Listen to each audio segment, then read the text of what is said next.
안녕하세요. 환경 톡톡톡 몽 기자가 간다 시간입니다. 오늘부터 환경 톡톡톡이 봄을 맞아 새롭게 단장을 했습니다.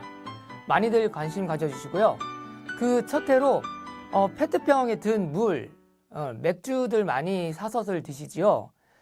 페트병을 보면 그 라벨이라고 해서 왜 이렇게 상표 같은 게 붙어 있잖아요. 그 페트병을 재활용하는 과정에서 이 라벨을 어떻게 이렇게 처리를 하느냐가 최근 논란이 되고 있습니다. 쓰레기 대란이 다시 재현이 되는 거 아니냐라는 그런 얘기들도 나오는데요. 왜 그런지 최민지 환경부 자원재활용 과장을 모시고 자세한 얘기 들어보겠습니다. 안녕하세요, 과장님. 네, 안녕하세요. 예. 이 라벨들이 왜 지금 문제가 되고 있는 거죠? 페트병에 붙어 있는 라벨을 제거해서 재활용하는 것이 재활용 그 품질을 이제 결정하는 주된 요인이 되는 거고요. 라벨을 벗겨내는 방법은 두 가지가 있습니다. 하나는 소비자들이 배출할 때 라벨을 다 벗겨서 배출하는 경우가 있고요. 두 번째는 소비자들이 다 라벨을 벗겨서 배출하지 못하면 그것이 재활용 과정에서 제일 잘 분리돼서 재활용되는 부분이 중요합니다. 또 일각에서는 소비자들이 이 라벨을 분리 배출을 할 때 다 떼어내서 분리 배출하면 되지 않느냐라고 해서 논란이 좀 되었습니다.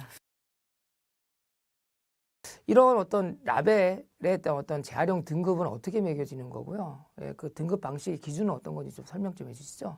그 등급을 평가할 때는 가장 무엇보다도 중요한 게 재활용이 잘 되느냐의 부분이겠죠. 예, 쉽게. 예, 그러면 이제 우리나라 페트병 재활용 공정에 대해서 간단히만 말씀을 드리면 이 페트병들을 또 기계에 넣어서 이제 파쇄를 합니다. 잘게 갈아버립니다. 잘게 갈고 나서 이물질을 세척하는 세척수에다가 넣게 됩니다. 네. 근데 이런 라벨이라든지 이런 마개와 같이 이 재활용을 위해서 분리해야 되는 것들을 가급적 페트보다도 가볍게 해서 물에서 뜨게 되면 그것들을 별도로 이제 분리해서 재활용을 하다 보니까 이게 이제 물에서의 뜨느냐 안 뜨느냐 이 부분이 재활용 그 용이성에서 굉장히 중요하게 됩니다.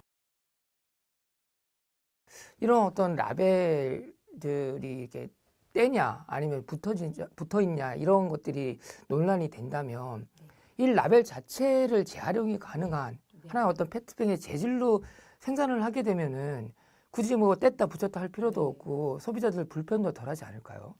예, 맞습니다. 아까 말씀드렸듯이 이게 이제 재활용 과정에서 라벨이 다 분리돼서 뜬다라고 하면 네. 재활용 업체들이 다 수거를 해서 또 재활용을 합니다. 또 그거와 더불어서 이제 외국에서는 일부 기술 개발이 되고 있는 부분들이 있는데요.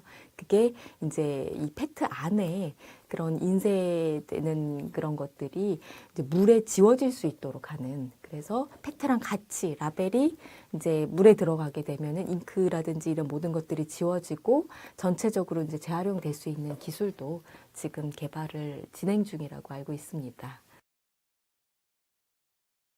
자, 여기서 돌발 질문 하나 드리겠습니다. 이 라벨의 어떤 이게 접착식이냐 비접착식이냐 문제가 만일 해결이 잘 안 됐을 경우 혹시 작년처럼 쓰레기 대란이 재현될 수도 있는 건가요?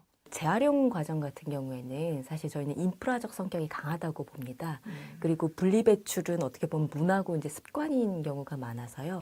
이제 인프라가 구축되지 않고 또 소비자들이 분리배출 라벨을 다 떼어내는 그런 그 문화라든지 습관이 충분하게 정착되지 않은 상태에서 이런 재활용이 잘 안 되는 그런 라벨들이, 그런 페트병들이 많이 늘어나게 되면은 아무래도 재활용이 좀 곤란해지는 부분들이 있습니다.